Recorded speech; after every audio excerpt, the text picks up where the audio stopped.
Germany just announced that men under 45 might need military approval before leaving the country for extended periods. The official story is administrative efficiency. But here's what nobody is saying. This looks exactly like the preliminary steps every nation takes before implementing a draft during wartime. Germany isn't preparing for peace. It's preparing for a much larger conflict than anyone wants to admit. Think of military conscription like a dam. You don't build the dam when the flood is already coming. You build the infrastructure years before you need it. That's exactly what we're seeing across Europe right now. Sweden reintroduced mandatory military service in 2017. Norway never abolished theirs.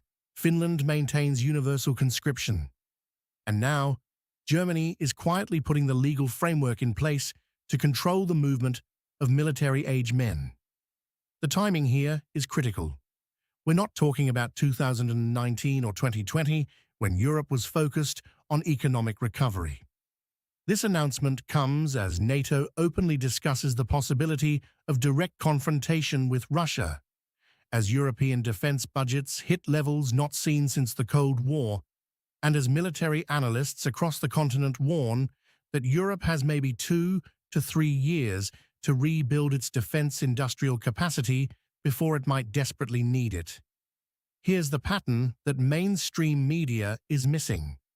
Every major military mobilization in modern history followed the same sequence. First, governments update registration systems for military-age citizens. Then, they restrict travel for potential conscripts. Finally, they implement the draft itself. Germany just moved from step 1 to step 2. Look at the specifics of this policy. It targets men under 45, exactly the demographic that would form the backbone of any modern military force.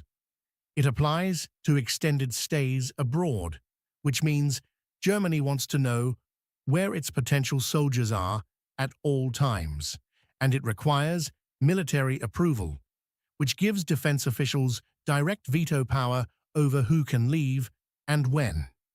The German government claims this is about updating outdated bureaucratic processes. That's the same language every government uses when it implements unpopular military policies. It's never announced as preparation for war. It's always framed as administrative reform or national security modernization. What makes this particularly significant is Germany's role in European defense architecture. Germany isn't just another NATO member. It's the economic engine of Europe, and increasingly, the military backbone of continental defense.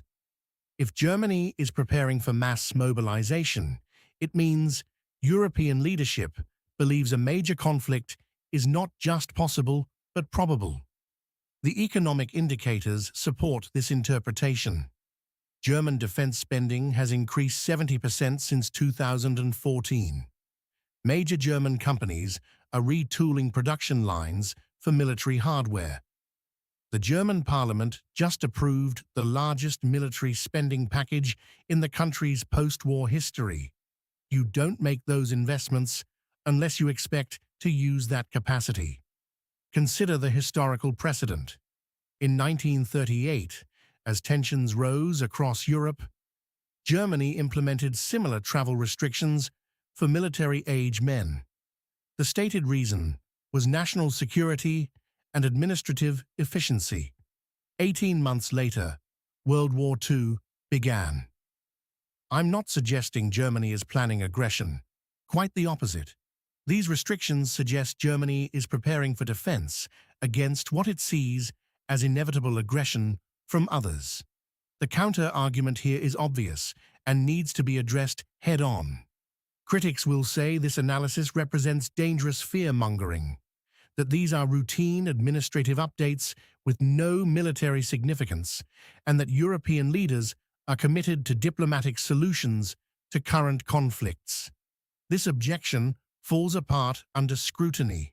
If these were routine updates, why implement them now, during the highest period of military tension in Europe since the Cuban Missile Crisis? If there's no military significance, why does the policy specifically require military approval rather than civilian administrative approval? And if European leaders are truly committed to diplomatic solutions, why are they simultaneously implementing policies that only make sense if you're preparing for large-scale military conflict? The timing alone destroys the routine administrative argument. Germany has had decades to update these processes. The fact that they're doing it now, as European defense ministers openly discuss scenarios involving direct NATO-Russia confrontation, cannot be coincidental. The diplomatic commitment argument is equally weak. European leaders may prefer diplomatic solutions, but preferences don't determine outcomes. What matters is what European defense establishments are preparing for, and all evidence suggests they're preparing for scenarios that would require mass mobilization of military-age civilians. Here's my verdict.